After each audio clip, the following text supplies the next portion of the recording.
Hello, I'm Ndimyake, Mwakalyelye. And I'm Vincent Makori. This is In Focus. Now, hundreds of thousands of anti-government protesters are jamming Cairo's Tahrir Square on Friday for an 18th consecutive day of demonstrations. It may be the largest gathering of activists in the square since beginning of the rebellion. Many of them remain stunned and in disbelief after President Hosni Mubarak's address to the nation late Thursday. Now, news organizations are now quoting officials as saying that Mr. Mubarak left the capital and traveled to his residence in the Red Sea resort of Sharm el-Sheikh. Rumors and reports of Mr. Mubarak's imminent resignation swirled throughout Egypt, but the president dashed any hopes of a speedy departure from office when he announced in a televised speech that he was not stepping down, but would hand over day-to-day powers to Vice President Omar Suleiman. I have decided to stick by this and by my responsibility in protecting the Constitution and the people's interest until power and responsibility are handed over to whomever the voters choose next September in free and fair elections. Egypt's military is endorsing the transfer of powers from Mr. Mubarak to Vice President Suleiman. But Mr. Mubarak's shocking announcement following elevated expectations that he would resign sent protesters into a rage, sparking jeers and chants of "he must leave" from the people packed in Tahrir Square. Protesters waved their shoes in the air, a symbol of disrespect in the Arab world. Mubarak has the cheek to appear on television and apologize for those who have been killed and injured over the last days, when he is the very man who is responsible for these deaths and injuries. Military officials say the army will ensure that the reforms proposed by President Mubarak will be carried out as planned, including the eventual lifting of emergency laws that enable the government to keep tight control on Egyptian citizens. Well, joining us now for more perspective on the situation unfolding in Egypt is VOA reporter Mohamad Elshinnawi. Mohamad is also a native of Egypt. Mohamad, welcome to In Focus. Thank you. Everybody was glued to their television sets yesterday, and they expected some announcement. But President Mubarak's speech seemed to have only added fuel to the fire because it did not apparently say what people expected. In your analysis, what is his game plan? Well, the Egyptian regime has pulled all kinds of tricks out of the magician bag, and they still have more to come. First, when he is talking about transferring some of his powers, the Egyptian constitution has 37 articles giving Mubarak extraordinary powers. So one has to ask which powers were transferred. Two, he is relying on constitution to derail the transition. This constitution is a real problem because it was amended so many times to fit the regime. And now, even when he said we approved amendments of so and so and so articles, the Speaker of the House said today that it would take 2.5 months to just amend 5 articles. So the delaying tactics is playing into the game. And it looks like the people get that sense that perhaps this is a delaying tactic, whether it is or not. It is a matter of trying to reconsolidate the position of the regime and rearrange the roles and hold to power. That's not a transition. The word orderly transition that was phrased by State Department was used to derail the transition by saying, oh, if we leave today, it would be confusion, it would be chaos. And now the latest we're witnessing is that people have in fact now moved to the front of the presidential palace. They're outside the National Television building. Does this in some way signal that things may be taking a different turn? Well, they went to the presidential palace when the president was not there. He escaped because he has been living in isolation in Sharm el-Sheikh for so many years. It's not like he decided today to isolate himself from the population. It has been his almost permanent residence in Sharm el-Sheikh, because it's nice to be on the Red Sea, enjoying your time while not feeling the pulse of the street. So now he is away of the crowd, so giving them a deaf ear. On the other location, the TV station, why people are pouring in thousands to vent their anger? Because the state-run television was the propaganda tool for the regime to tell lies, to accuse the demonstrators of being agents of several foreign countries, including the United States. They brought a young lady claiming that she got trained in Washington by Freedom House on how to instigate violence and demonstrations. And I talked to Freedom House, gave them the name, and they said, we never saw this lady, and our training is for democracy, not for instigating any problems. But at the moment also, there's that confusion about who is really in charge. Of course, people see Suleiman as the vice president, an extension of Mubarak, but also they're thinking, oh, is the military perhaps controlling some aspect of the system right now? Do you have some clarity on this? Well, the defining force would be the air forces. I mean the army, because people yesterday were under the impression, after hearing the first communique coming from the Supreme Military Council, that army is taking over, and they were willing to negotiate with the army because they don't want to negotiate with an extension of the regime, which is Omar Suleiman. At the end of the day, their hopes were dashed, because apparently the army had some division, and Mubarak used his Air Force background to threaten the army that if anything goes wrong, it would be a civil war or something of that sort. So we are watching an evolution of the role of the army, and if the army decided to side with the people, that would finish Mubarak off. But if they will be now with the government, now with the people, then Egypt will be in confusion and chaos for a long time to come. One thing that we have witnessed over all this period is the restraint, not only from the side of the military, but from the protesters. All these hundreds of thousands of people on the streets, but they've been very peaceful, very controlled. But as always happens, when there's a big crowd somewhere, anything could happen. Do you fear that this could go to a level where something can trigger violence and this turns into something different? Well, they agreed from the very beginning to keep the protest peaceful, spontaneous, and popular.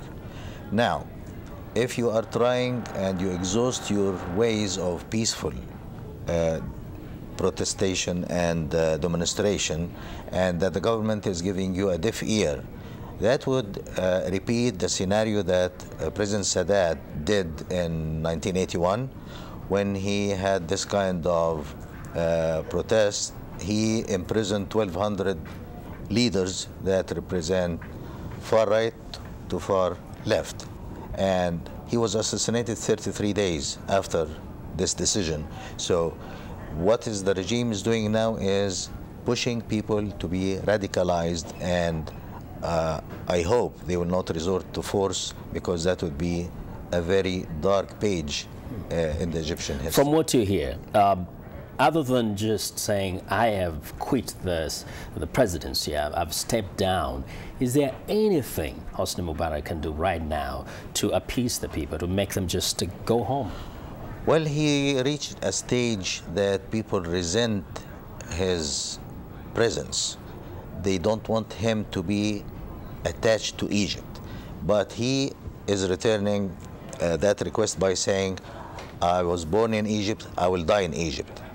That is like defiance. And now he's playing the nationalistic card by saying, we don't accept any pressure, any dictation from any foreign power. And that was like sending a message to the Obama administration, just back off, I'm not going anywhere. So it's a real problem, because Omar Suleiman is an extension, and they are not really doing any transition. They don't have a road map for the so as far as the crowds are concerned, what is the one thing they want to hear? Then they can just go home. If Mubarak leaves the country, that would calm them down, because then they can start negotiating. But they think now it is a ploy that Mubarak is just giving his deputy some leeway to reconsolidate and then come back as a strong man again. So his presence is a problem. Well, for those who say he has, he's going to, you said he's going to Sharm el-Sheikh, perhaps he may go out of the country. If he goes out of the country, will that maybe be a little better? People would be calm immediately, because when they started the demonstrations, they were calling for their rights.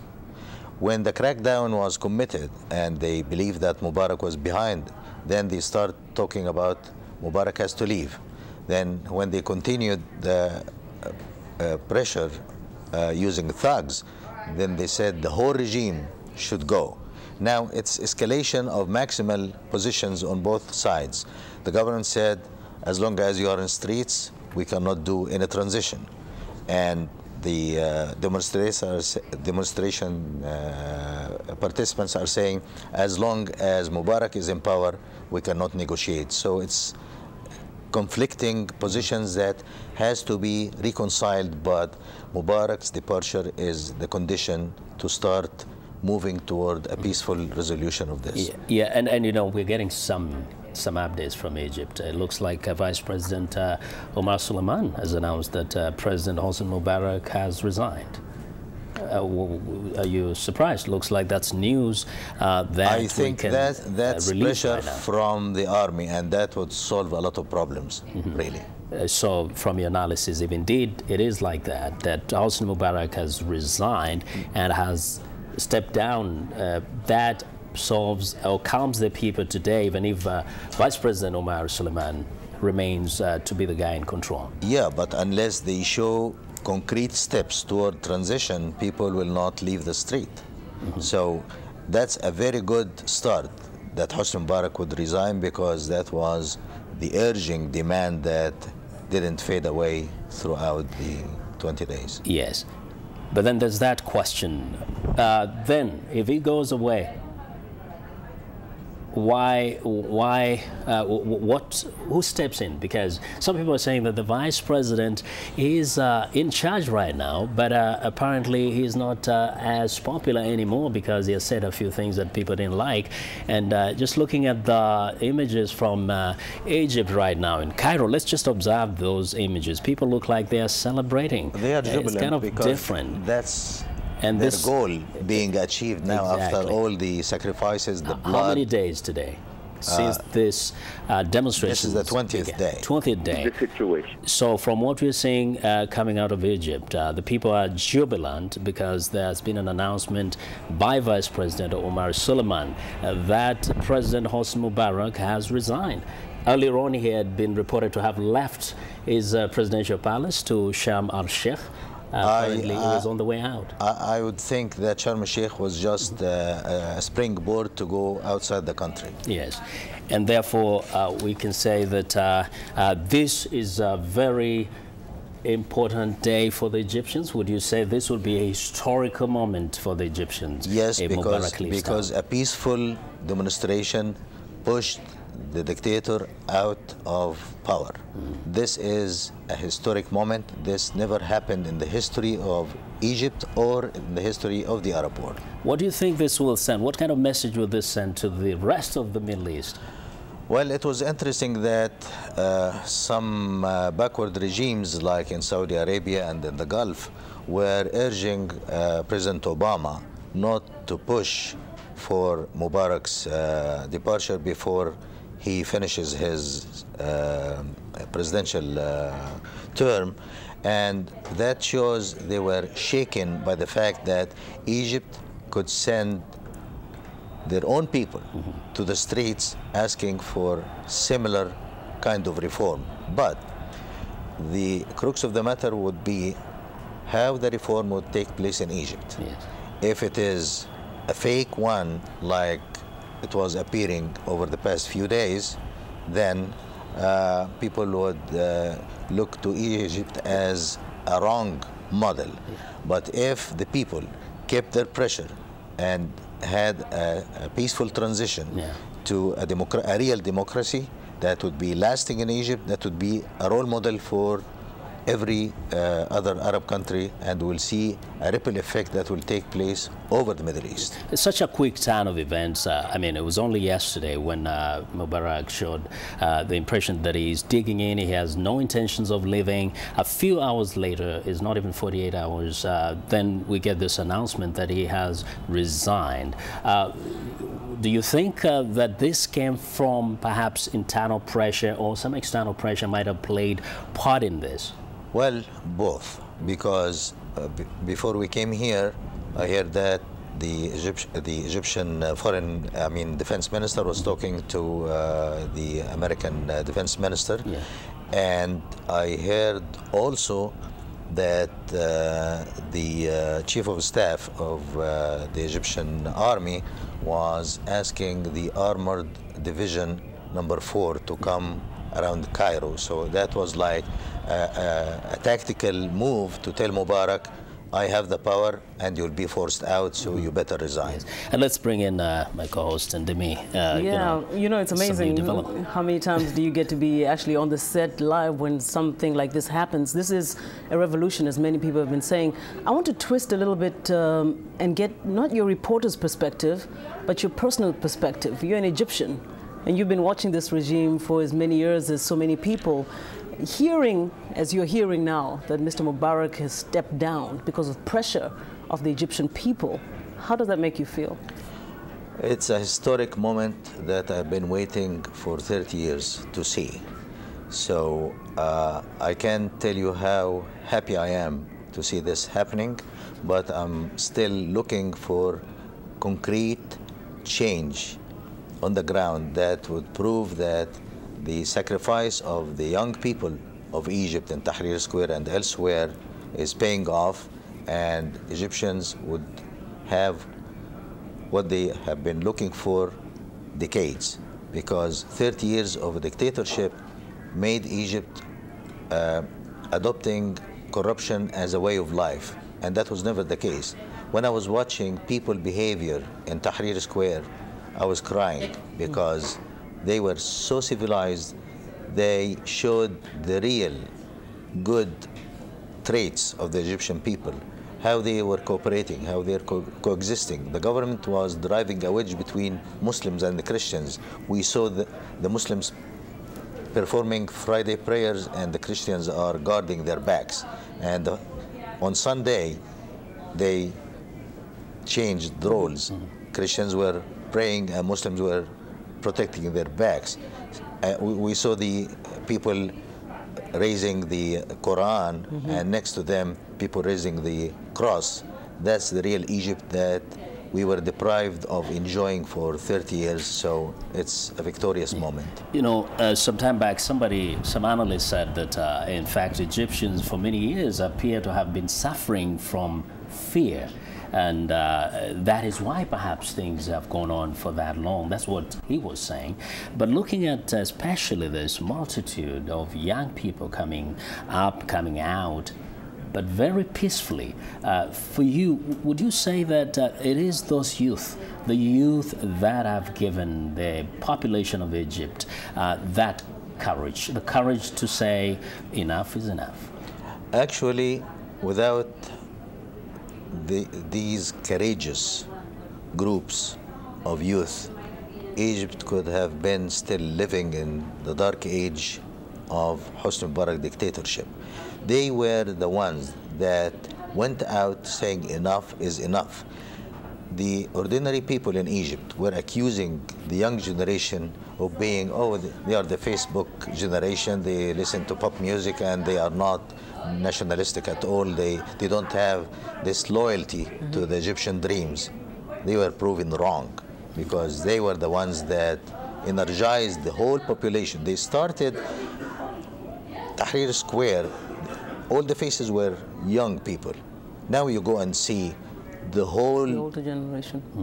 Generations. The parents and grandparents. Actually, I have a relative who is a successful engineer in Florida. He left his job last week and joined Tahrir Square. A friend in London took her entire family and went to Tahrir Square. And Mohamad, along those same lines now, as people are now going back there, you know, this protest started over unemployment, poverty, just suppression. What are the most immediate things that you think we can start seeing when everything is in place that will start bringing back the life that people actually demanded or are demanding that brought about this change? Well, first of all, people were looking for their freedom, because you have any encounter, if you have any encounter with a police officer or a soldier in the street, you are humiliated immediately. I myself was going to my apartment when the president has his procession coming and tons of security forces are surrounding the roads. I left the cab, I was trying to cross when the officer said, "Where are you going?" It's like everybody should be frozen waiting for the president to. Yeah. And I said, "I'm going to my house. Do you have a problem with that?" And that answer gave him an indication that either I am very important or I don't know the system. So he said, "Okay, go, but go fast." But the ordinary people would get slapped on the face, will get arrested. So one thing is freedom. Then with freedom would come some rights, because the distribution of the income in Egypt was very much imbalanced. 92 members of the ruling party own 200 billion Egyptian pounds, and 40% of the population are living on $2 a day. And, you know, looking at those images coming out of Egypt, definitely those crowds, those protesters that looked extremely disappointed and frustrated not long ago, now in a mood of jubilation, celebrations all over. You can see the hands thrown up in the air and the horns. Probably you can't hear probably all the sounds, but those sounds of celebration certainly. But there's something else I think we can observe from what has been going on for the last several weeks. Typically in Muslim or Arab streets, whenever there were demonstrations, you always saw these banners, you know, death to this, death to America. But over all this time, one of the things we haven't seen is that kind of outrage against perhaps Western powers, not even Israel, but a peaceful process, a peaceful movement that was only calling for one thing, for the resignation of Mubarak. How do you explain that? I was interviewing some protesters at Tahrir Square, and two of them were just going out of jail because they arrested them, tortured them for 2 days, blindfolded. They were just hearing the electric shock apparatus or tool just to intimidate them. And they were trying to get confessions from them that they were agents of the United States. Or then I asked them, what is the feeling among you in the Tahrir Square about the American position?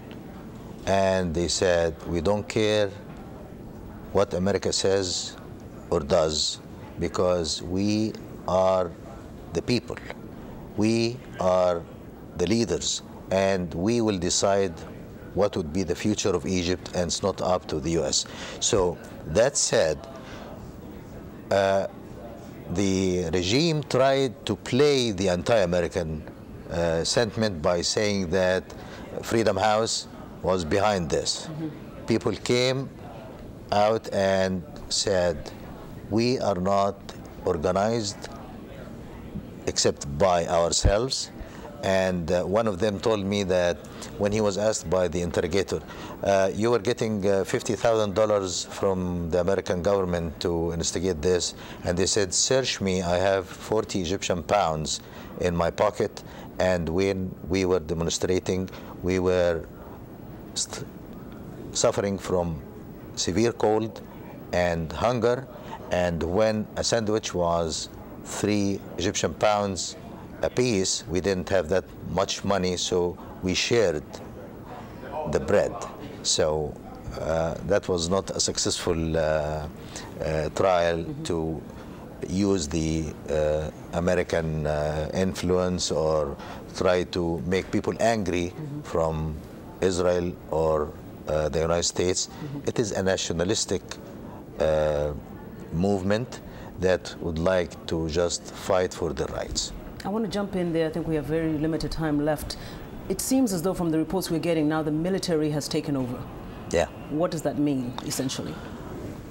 What that means is responding to people's demands because they don't trust the regime. So if Omar Suleiman will take over alone without the army, then it is a continuation and the reconsolidation of the same regime with a different face. Now, they were willing to have a dialogue with the army because the army promised to carry the transition. If that's the case, we will have a very swift calm in Egypt because people are seeing the fruits of the revolution.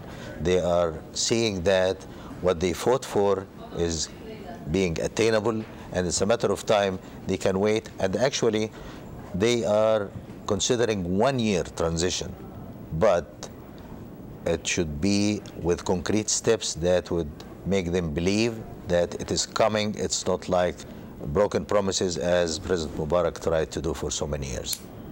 And so, you, in few words, you would say you're hopeful that things will go smooth. I'm very optimistic. I'm very optimistic. And the Egyptian army kept its promises and kept his image for ages. Never shot one shot against the Egyptian people. Thank you very much, Mohamad. Thank you so much, Mohamad. That's Mohamad Elshinnawi joining us here to give us further insights and perspectives on the situation developing in Egypt. Thank you. There'll be a lot of developments over the weekend. Yeah. And for meantime, of course, for more information on any of today's stories, please visit us online at voaafrica.com, and you can also visit us on Facebook. Just search for In Focus. And that's our show now. Goodbye. Thanks a lot for watching. Have a safe, wonderful weekend. Good night.